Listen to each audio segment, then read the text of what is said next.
Hello and welcome to my video, The Greatest Premier League Player No One Knows, Matt LeTissier. Most avid Premier League fans nowadays probably wouldn't know the name Matt LeTissier, not when recent memory is filled with the likes of Ronaldo, Lampard, Kane, Hazard, just to name a few. But Matt LeTissier could hold a candle to all those guys.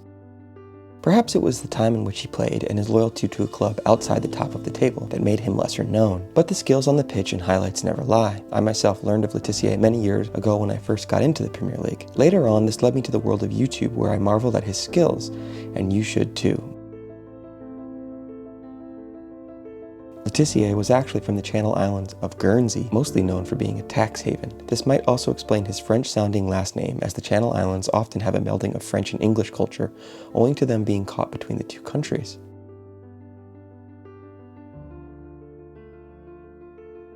Therefore, it was natural that Matt would make his way to play for Southampton once he showed footballing promise. The team on the south coast, which is home to the ferry service between the Channel Islands and the main island of England.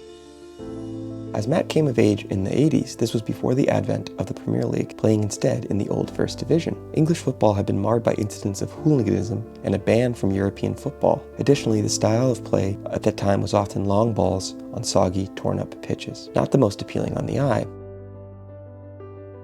Matt would, however, change all this, with his straight-leg running style, mazy runs, and ferocious long-range goals.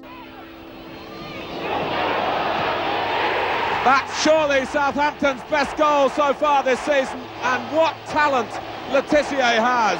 By 1986, he was already a professional with Southampton. Again, perhaps this is part of the tragedy of his career. He played the early part of his career at a time when English football was perhaps in its dark days. In general, the league had much less exposure and much less money than it would eventually have by the middle 90s. And it's in there! LeTissier has done it! Still, he won the PFA Young Player of the Year award. Additionally, he scored 20 goals, helping Southampton to finish 7th. Again, thinking of this in today's terms, a midfielder plundering 20 goals would make him an absolute superstar. Marvellous goal, LeTissier's second, an absolute dream. This is not to say that his talents went completely unnoticed. By the time the Premier League came around in '92, LeTissier was still producing career performances, with his best tally of goals being 25 in the 93-94 season.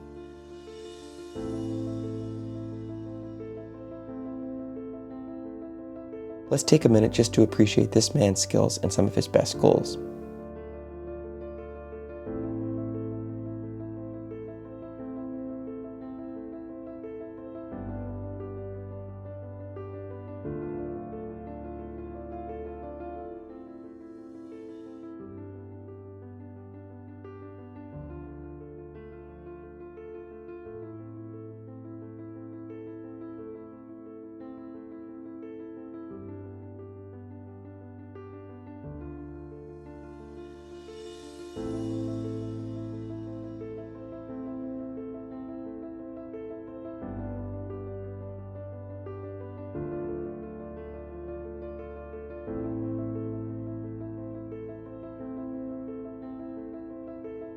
Southampton as a club were, however, constantly faced with relegation and a struggle to survive, never mind challenging for trophies. Still, Matt became a hero to the Saints faithful, saving them on multiple occasions from the drop.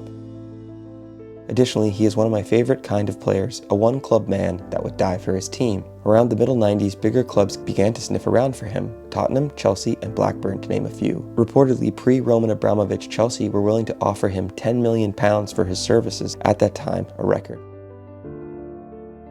Again, take a moment to think about this. £10 million today is nothing for a player, or a fair price for a promising youngster, but at that time it was a record. The transfer, however, never materialized. He stayed with Southampton into the early 2000s, helping them avoid relegation a few more times.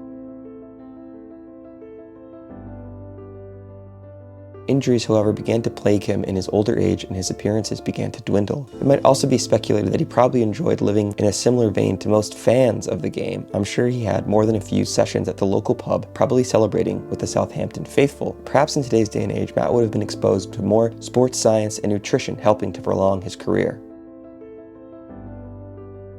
Still, when he actually got on the pitch, he never dropped the quality. For one thing, in his career, he took 48 penalties and he only ever missed 1. Also, in the 2000 season, he reached a milestone of 100 Premier League goals, becoming only the 6th person to achieve that accolade and the first midfielder to achieve it.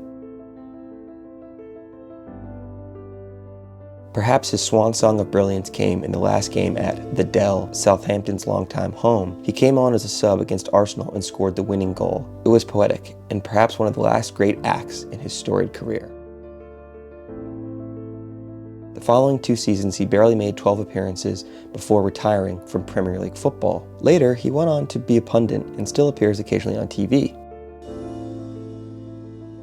The highlights alone in this video are enough to prove his insane level of skill. Had he come around maybe 10 years later, things could have been a little different for him perhaps. As money poured into the game and broadcasting deals made the Premier League more widely available, maybe the move to Chelsea would have happened and he would have been more of a household name.